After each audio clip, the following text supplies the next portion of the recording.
Barik wa sallim wa sallim nahmadu nusalli ala rasulihil karim.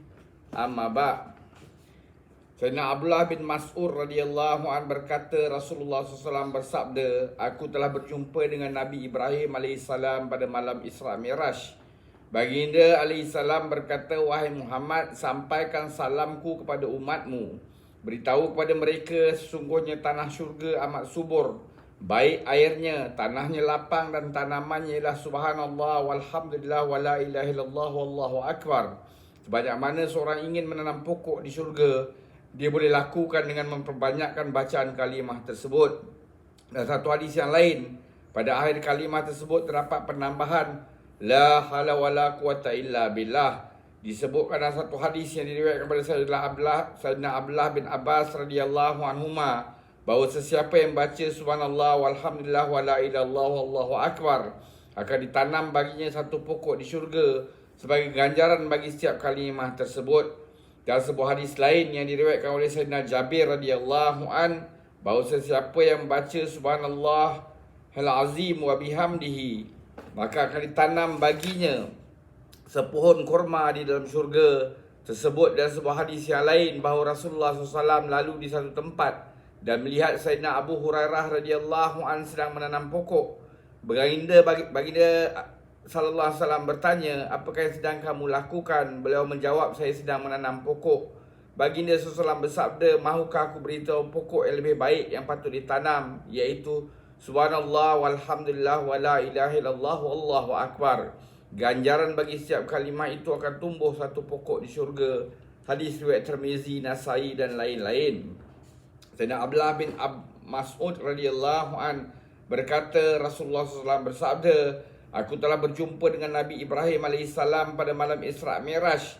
Baginda AS berkata, wahai Muhammad, sampaikan salamku pada umatmu. Beritahu kepada mereka, sungguhnya tanah syurga amat subur, baik airnya, tanahnya lapang dan tanamannya ialah subhanallah walhamdulillah wala ilaha illallah wallahu akbar.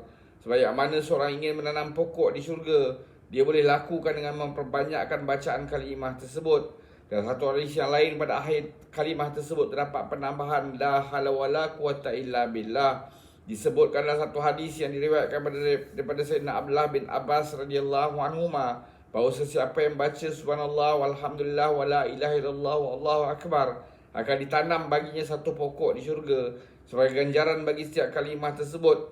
Dalam sebuah hadis yang lain diriwayatkan oleh Sayyidina Jabir radhiyallahu an, bahawa sesiapa yang baca subhanallah al-azim wa bihamdihi, maka akan ditanam baginya sepohon kurma di dalam syurga tersebut. Dalam sebuah hadis yang lain bahawa Rasulullah SAW lalu di satu tempat dan melihat Sayyidina Abu Hurairah radhiyallahu an sedang menanam pokok.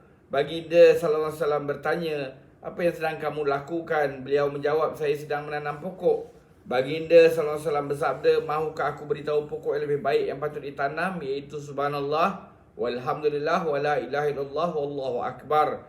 Ganjaran bagi setiap kalimah itu akan tumbuh satu pokok di syurga. Hadis riwayat Tirmizi, Nasai dan lain-lain.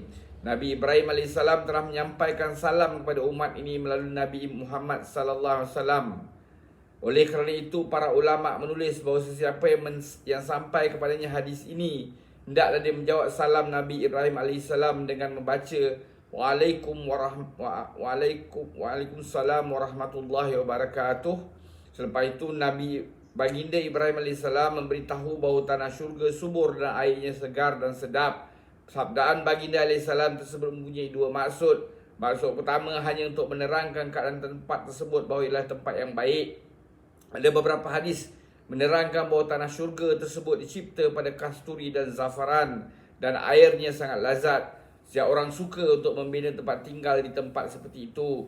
Terdapat sumber-sumber untuk membuat taman dan seumpamanya sebagai tempat berehat dan bersantai. Maka siapakah yang akan melepaskan peluang itu? Semoga Allah SWT bagi taufik untuk kita ambil iktibar, amalkan dan sampaikan. Subhanallah wa bihamdi, subhanakallahumma bihamdika, asyhadu an la ilaha illa anta, astaghfiruka wa atubu ilaik. Subhana rabbika rabbil izzati amma yasifun, wassalamun al mursalin, walhamdulillahi rabbil alamin. Taqabbalallah.